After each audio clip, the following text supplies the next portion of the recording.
प्रेमी पक्षी दुखी होते हैं जब बिछड़ जा रहन पड़े। प्रेमी पक्षी दुखी होते हैं जब बिछड़ जा रहन पड़े। हम युगों युगों के बिछुड़े फिरते कैसे अब मन धीर धरे। आप जी ने अपने गुरु जी को भगवान मान लेना चाहिए और भगवान मानने के बाद फिर हमारी कैसी प्रक्रिया उनके सामने होगी। सामने भगवान खड़े हो तो आप क्या झूठ बोल दोगे?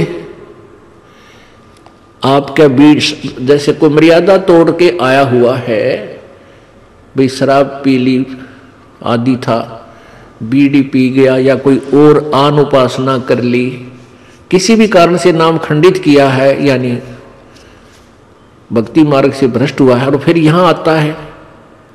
एक दो भक्त देखे हैं दर्दा खाते हैं, तमाकू खाते हैं, बीड़ी भी पीते हैं और यानी मर्यादा को भंग भी करते हैं और आश्रम में आते रहते।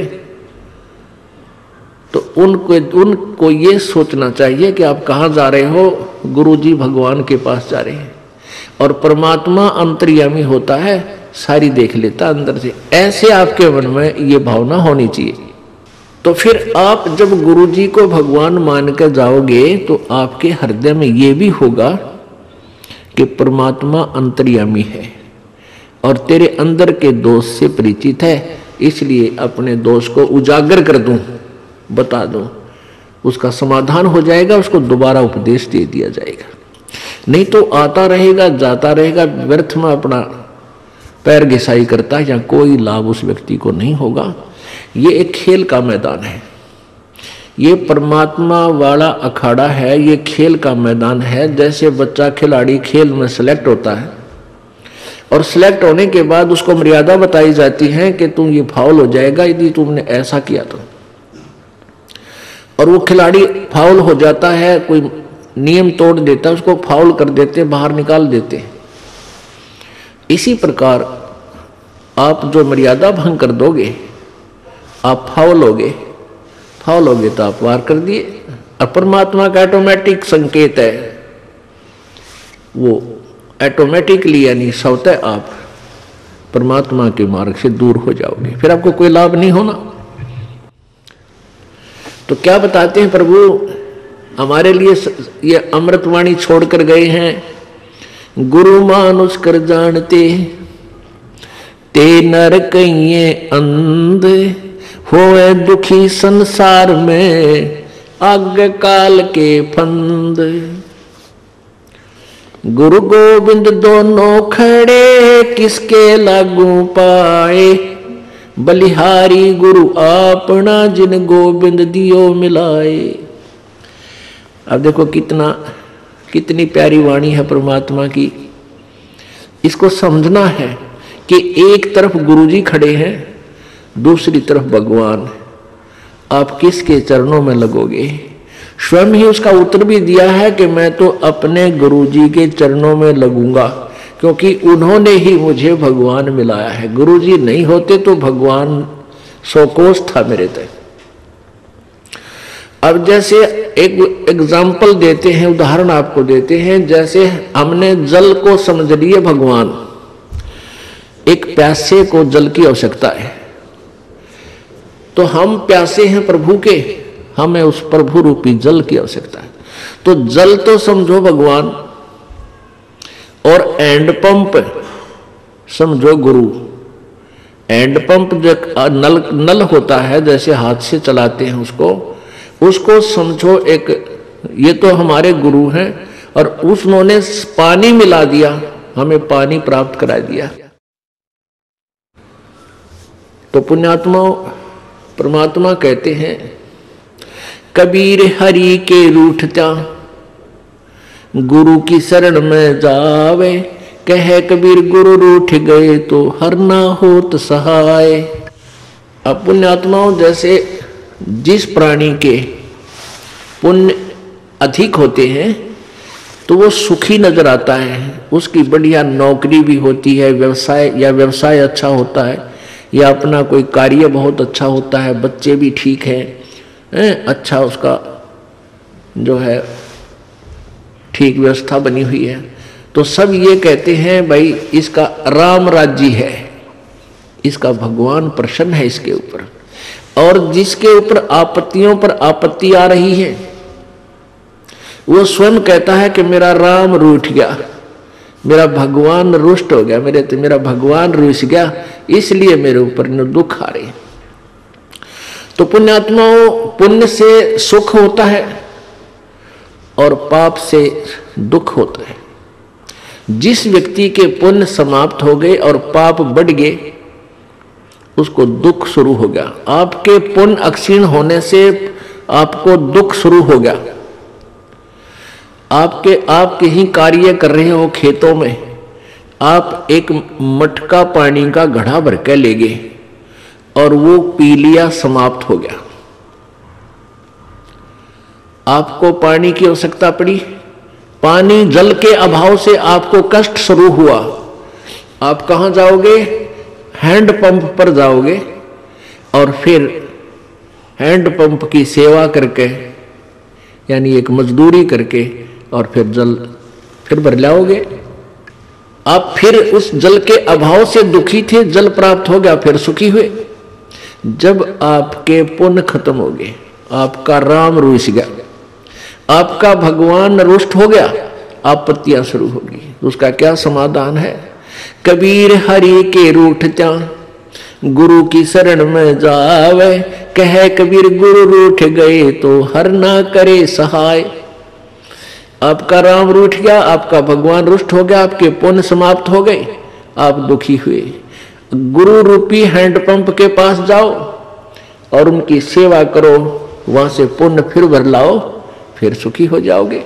यदि आपने हैंडपंप ही खराब कर लिया, वो ही तोड़ दी उसकी हथली हथी, तो आपको जल नहीं मिलेगा। यानी आपके गुरुजी रुष्ट हो गए तो भगवान मदद नहीं करेगा, वहीं से कनेक्शन कट जाएगा। उससे पहले जितना जल आपको प्राप्त हो गया उसको कितने दिन पी लियो। आप जब इस गुरुजी दास के शरण में आते हो, उस मान लिए कोई 1 वर्ष, कोई 2 वर्ष, कोई 4 वर्ष अपनी साधना करते इस दास के बताए हुए, उससे आपको पुण्य प्राप्त हो जाते हैं। और फिर किसी भी कारण से आपका दुर्भाग्य उदय होता है, आप यहां से कट ऑफ हो जाते हैं, तो आपके या आप कोई मर्यादा भंग कर देते हो, तो आपके गुरुजी रुष्ट हो गए। गुरुजी रुष्ट हो गए तो वो हैंडपंप खराब हो गया। जितना जल तुझे प्राप्त हो चुका, यानी जो पुण्य तुझे मिल चुके, वो हो सकता है आपके काफी समय तक चल सकते हैं, लेकिन जब वो क्षीण हो जाएंगे फिर आपकी दुर्गति प्रारंभ हो जाएगी। इसलिए हमने इस आध्यात्मिक मार्ग को बहुत ही जो है सूक्ष्म दृष्टि से देखना है, बहुत गहराई से सोचना है इसके ऊपर, और प्रत्येक पहलू पर विचार करके फिर इस सफर को तय करना है। परमात्मा क्या बताते हैं फिर सुनो। कबीर गुरु गोविंद दोनों खड़े, किसके लागू पाए, बलिहारी गुरु अपना जिन गोविंद दियो मिलाए। हैंडपंप और जल का उदाहरण, गुरुजी को ही हमने प्रसन्न रखना है, भगवान प्रसन्न आप रहेगा। क्योंकि परमात्मा उस दास गुरुजी के ऊपर वो खुश होता है, प्रसन्न होता है, वो उसका कृपा पात्र होता है। और आप उस गुरुजी की मर्यादा में चलते हो तो परमात्मा प्रसन्न रहता है, आपको प्रॉपर लाभ देता रहेगा। और आप जी ने नियम भंग कर दिया तो आपका कनेक्शन कट गया, आपका हैंड पंप खराब हो गया, आपको पानी जल मिलना बंद हो गया, आप फिर आने वाले समय में आपत्तियों का सामना फिर करना पड़ेगा।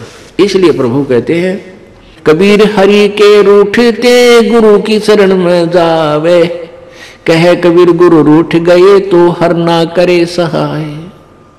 सतगुरु के उपदेश का लाया एक विचारे, जय सतगुरु मिलते नहीं तो जाते नरक दुआरे। ओहो, परमात्मा कहते हैं सतगुरु का, सतगुरु यानी पूरे गुरु से लिए उपदेश लेने के बाद अब हमने विचार आया, इस पर गहराई से सोचा कि जय सतगुरु मिलते नहीं, जाते नरक द्वार, और नरक द्वार में दूत सब फिर करते खेचा ताण, उनसे कभू न छूटता और फिरता चारों खान। कबीर चार खानी में भ्रमता, कबू न लगता पारे, सो फेरा सब मिट गया मेरे सदगुरु के उपकारे। हो पुण्यात्माओं, गहराई से सोचो, तुम तो अभी बालक हो, बालक को चिंता नहीं होती। आप मरीज हो, डॉक्टर को पता होता है कि इसको क्या भयंकर बीमारी है, और इस औषधि से ये सब रोग कट के इसकी जान बच जाएगी। तो परमात्मा कहते हैं तुम्हारे साथ क्या दुर्गति होती यदि सतगुरु नहीं मिलते, सच्चे गुरु नहीं मिलते। सतगुरु के उपदेश का लाया एक विचार, ओहो, जय सतगुरु मिलते नहीं, हम जाते नरक द्वार। नरक द्वार में दूत सब करते खेचा ताण। जैसे यहां से प्राणी जब शरीर छोड़ जाता है, जब तक सतगुरु नहीं मिलते तो ये मनुष्य शरीरधारी प्राणी निरे पाप कमावे, पुण्य तो कर ही नहीं सकता, हो ही नहीं सकता, क्योंकि जो साधना करता है वो शास्त्र विरुद्ध, वो दोष है।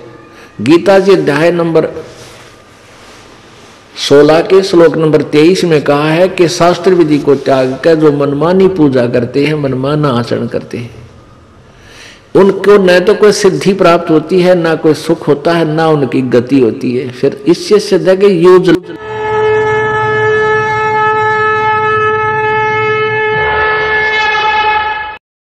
ਤੁਹਾਡਾ स्वागत है।